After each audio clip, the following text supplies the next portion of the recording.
Reiji berkunjung ke rumah Shiba Sensei dan Shiba Sensei juga kaget nih sekarang mendengar Reiji mau ke Tokyo. Ya reaksi yang wajar banget sih sebenarnya. Reiji jujur ke Shiba Sensei alasan dia tuh ke Tokyo itu adalah buat masuk universitas bareng sama si Chako. Reiji nanya lah ke Shiba Sensei, gimana pendapat Shiba Sensei mengenai hal ini? Gak disangka Shiba Sensei gak ngomong apa-apa, malah kasih uang sebanyak 9 juta yen. Kalau dirupiahkan sekitar 991 juta. Gue pengen sih uangnya buat gue aja lah harusnya. Si Sensei memberikan uang itu sebagai imbalan bayar jasa Reiji mau jadi pacar gelapnya si Sensei. Kayaknya gue juga mau udah jadi si mana tante-tante, cok. Si Sensei kayaknya sangat support banget ya dengan Reiji dan nyuruh Reiji, apalagi nyuruh Reiji nih buat sungguh-sungguh nih buat kuliah dan memutus hubungan keluarga Reiji dengan Reiji di kota ini. Reiji yang tersebut pun berniat membayar uang yang si Sensei berikan nanti kalau jadi. Tapi si Sensei menolak Reiji buat membayarnya dan malah meminta Reiji melakukan sesuatu. Tapi kita tiba-tiba pindah dulu ke Reiji dan Chako. Mereka membahas kehidupan kampus, dari pacaran, party, ya pokoknya apa yang lu pikirin tentang kehidupan kampus itulah yang mereka bahas. Reiji terus menatap Chako dan terus menyuruh Chako buat berhati-hati ketika sudah di universitas nanti. Chako menatap Reiji dan melihat Reiji ini kayak orang suram banget deh, rambutnya nih aneh banget. Jadi Chako akan memotong rambut Reiji. Ya Reiji cuma nurut aja. Dan sudah selesai nih sekarang Chako motong rambut Reiji. Tapi sekarang Reiji yang tadinya suram berubah menjadi sangat tampan. Sampai-sampai Chako pun gak bisa ngomong apa-apa. Kayaknya Reiji bakal populer di kampus nanti nih. Chako pun sekarang salting ngeliat Reiji yang beda banget. Reiji pulang dan Chako nganterin Reiji. Chako pun menanyakan tentang kabar ayah Reiji. Ternyata Reiji sudah lost kontak dengan ayahnya selama 5 tahun. Chako pun lanjut ngoceh. Jadi gimana jadinya nih ya kalau ayahnya Reiji tiba-tiba datang dan bawa uang miliaran. Kayaknya asik deh. Tapi Reiji terdiam. Reiji kepikiran kayaknya dia sedang melakukan hal yang sama seperti yang apa yang ayahnya lakukan. Coba nggak tahu apa yang ayahnya lakukan. Chako dan Reiji lanjut ngobrol dan ini adalah saatnya mereka berpisah. Chako berjalan pulang dan melewati jembatan pertemuan Chako dengan Esemori. Tibalah Chako di rumahnya, tapi ada surat yang datang di kotak surat rumah Chako. Dan Chako tiba-tiba dipanggil sama ibunya. Chako duduk dan ibunya juga sedang membuat makan malam. Tapi tanpa disangka muncul perkataan menyeramkan keluar dari ibu Chako. Ibu Chako mengatakan bahwa Chako tidak akan pergi ke Universitas Tokyo dengan alasan apapun itu. Chako terdiam dan emosinya meluap. Selayaknya kegelapan yang menelan diri Chako. Chako pun lari ke kamarnya dan membawa bingkisan dari kotak surat rumah Chako tadi. Pas dibuka, itu ternyata adalah review dari Esemori terkait tulisan Chako yang sebelum ini dikasih ke Esemori. Tapi Chako yang udah hancur mulai nangis dan hanya bisa menolak review itu sambil meratapi nasibnya. Chako yang kesal berlarilah keluar dan menghampiri rumah Reiji. Reiji keluar dan melihat Chako menangis. Reiji yang kaget langsung menanyakan Chako, Esemori ngelakuin hal buruk ke Chako atau apa nih sekarang? Tapi Kak Chako berkata ke Reiji ini adalah hal yang lebih buruk dari yang Reiji pikirin. Jadi mereka pergilah ke taman tempat mereka bermain dahulu. Chako menceritakan semuanya ke Reiji. Ternyata Chako nggak bisa ikut buat ke Tokyo bareng Reiji. Keluarganya nggak seperti Chako. Emang real ya? Keluarga tuh mau tapi anaknya itu bener adanya. Chako bahkan langsung menyebut keluarganya itu Chako gila segila-gilanya dia, berkata gak jelas dan mulai menangis. Tapi Reiji gak tinggal diam, Reiji malah ngajak Chako bareng. Di pas ngomong itu, Reiji teringat muka Nagi. Chako pun terdiam, Reiji pun minta maaf dan mengatakan kalau itu tadi cuma candaan aja. Chako berkata ke Reiji, kalau Reiji nih kayak MC di novel Spring Coffin deh. Ternyata niat awal Chako lari itu sebenarnya mau ke tempatnya Esemori. Tapi nggak tahu kenapa, instingnya malah mengantarkannya ke tempatnya Reiji. Sebenarnya Reiji bersyukur dengan hal itu. Chako berdiri lagi dan masih memikirkan kata-kata Reiji. Reiji sebenarnya tidak ingin Chako mati. Chako adalah orang yang menyelamatkan Reiji dari kegelapan. Dan oleh karena itu, Reiji berjanji akan membawa Chako keluar dari kota yang ini. Sambil mengatakan itu, tiba-tiba Reiji malah Chako. Chako dan Reiji menjadi petanda awalnya hubungannya baru.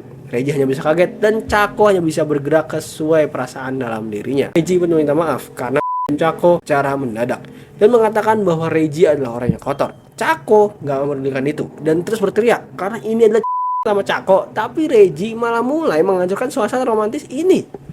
Chako bertanya ke Reiji, apakah Reiji gak menyukai Chako? Reiji kebingungan mau jawab apa karena tadi itu reaksi spontan Reiji doang. Chako turun dan hendak pergi dan Chako pun berterima kasih juga kepada Reiji karena telah merubah hari terburuk di hidup Chako menjadi hari terbaik di hidup Chako. Chako pergi dan diam merenung di jembatan. Chako merasa dirinya selalu dikasihani oleh Reiji. Reiji bukanlah orang yang kotor, tapi Chako lah yang kotor. Itu yang Chako pikirin. Orang yang mau membantu Chako keluar dari kota yang ini adalah Reiji. Gak mungkin dong Reiji kotor. Dan ternyata selama ini Chako memiliki perasaan cinta kepada Reiji. Gelok. Chako terus kebayang-bayang nih kejadian tadi. tindakan keren dari Reiji buat Cako. Tapi Reiji tiba di supermarket tempat Nagi Awe kerja. Tapi yang jadi kasir bukanlah Nagi lagi. Reiji pun bertanya, kemana Nagi ke mbak kasir baru? Akhirnya Reiji mendapatkan clue nih, kalau Nagi sudah dikeluarkan minggu lalu. Reiji berjalan sambil merenung, merasa dirinya kotor dan sampah. Reiji benar-benar udah muak nih sama hidupnya. Reiji juga teringat perkataan kasar dari orang lain. Tapi serta cahaya muncul di pandangan Reiji. Ternyata itu adalah Nagi Awe yang sedang berada di balkon. Nagi menyuruh Reiji buat masuk ke rumahnya. Nagi Awe mengenakan pakaian perumahan. Nagi Awe mengenakan pakaian rumahnya sangat tipis. Dan ditambah Nagi Awe itu malah membahas mereka kemarin. Ini orang memancing ya. Reiji pun bertanya tentang suami Nagi di mana. Yang di mana suami Nagi itu ya Semori. Nagi pun menjelaskan, kayaknya Semori suaminya Nagi itu lagi fokus kerjain novel. Nagi masuk ke kamarnya dan nanyain ke Reiji. Reiji kesini mau ngapain? Ya pasti lu udah pakai kayak gini weh. Baju lu udah siap banget Nagi buat apakah Reiji akan pergi? Reiji pun melangkah perlahan masuk ke kamar Nagi. Reiji pun menceritakan kisahnya. Pas mau lompat bareng Nagi, ternyata dia tuh pergi ke rumah Shiba Sensei dan melakukan dengan Shiba Sensei. Dan Shiba Sensei juga bilang bakal bantu Reiji pergi ke luar kota. Ditambah teman masa kecil Reiji juga bakal pergi ke Tokyo. Reiji pun menambahkan bahwa tindakan itu adalah pengungkapan penembusan dosa Reiji ke Nagi. Reiji langsung tersungkur dan berlutut ke Nagi Awe dan menceritakan tentang Cako, teman masa kecil Reiji yang selalu ingin ke Tokyo. Reiji merasa bersalah kalau Reiji berada di sisi Cako, kayaknya Reiji nggak layak karena Reiji adalah sampah yang pasti bakal ngancurin hidupnya Cako. Nagi berkata nih, pasti Reiji cinta ya sama Cako. Reiji melanjutkannya, bukan cuma sampah. Reiji juga mencuri mimpi Cako. Apa yang harusnya bersinar sekarang malah jatuh ke mimpi buruk. Dan Cako juga bilang mau bertemu dengan Semori. Tapi Nagi udah tahu ceritanya ternyata. Semori itu mengajak Cako ke rumahnya dan menggoda Cako. Tapi Cako lari dan melarikan diri. Lalu habis itu pergi. Reiji pun berdiri lagi dan berkata bahwa Reiji akan melindungi Cako dari Semori dan gak akan bersama dengan Nagi. Dan bertanya balik ke Nagi, apakah Nagi dan Semori beneran suami istri? Nagi pun memulai ceritanya. Awal mula pertemuan Semori dengan Nagi itu pas Nagi kerja jadi idol. Dan Semori bilang kalau Nagi ini gak cocok jadi idol. Idol itu memerlukan keangkuhan dan narsisme. Tapi Nagi gak punya keduanya. Dan oleh karena itu Semori bilang ke Nagi balik keluar dari idol dan menjadi istri Semori. Jadi Nagi pun menikahi Semori. Reiji bertanya, jadi Nagi menikahi Semori coba keluar dari idol? Nagi pun menjawab, Semori sudah memberikan hal yang harusnya Nagi lakukan selanjutnya. Jadi Nagi cuma nurut aja. Nagi dan Reiji sama-sama diam merenung dan memikirkan alasan mereka buat hidup. Tapi muncul fakta mengejutkan. Semori dan Nagi yang meskipun sudah menikah menjadi suami istri itu tidak pernah melakukan sama sekali. Cako juga kayaknya masih perawan deh. Apakah Reiji khawatir sekarang Cako akan berhubungan dengan Semori? Reiji pun berteriak, dia tidak akan melakukan itu. Tapi masalahnya, malam pas Reiji dengan Nagi, Semori itu sangatlah menakutkan. Tapi besoknya Semori datang ke rumah Reiji bawain sepeda. Ditambah ibunya Reiji bilang kalau Semori itu pria yang buruk. Jadi Semori ini siapa sekarang? Nagi mata Reiji dengan tatapannya sangat kaget. Nagi kaget sejadi-jadinya dalam perkataan Reiji. Kenapa Semori bisa kenal sama ibu Reiji? Dan mendengar fakta bahwa Semori adalah teman sekelas ibu Reiji, Nagi nggak bisa ngomong. Reiji diam. Kenapa Nagi sangat terkejut kayak gini?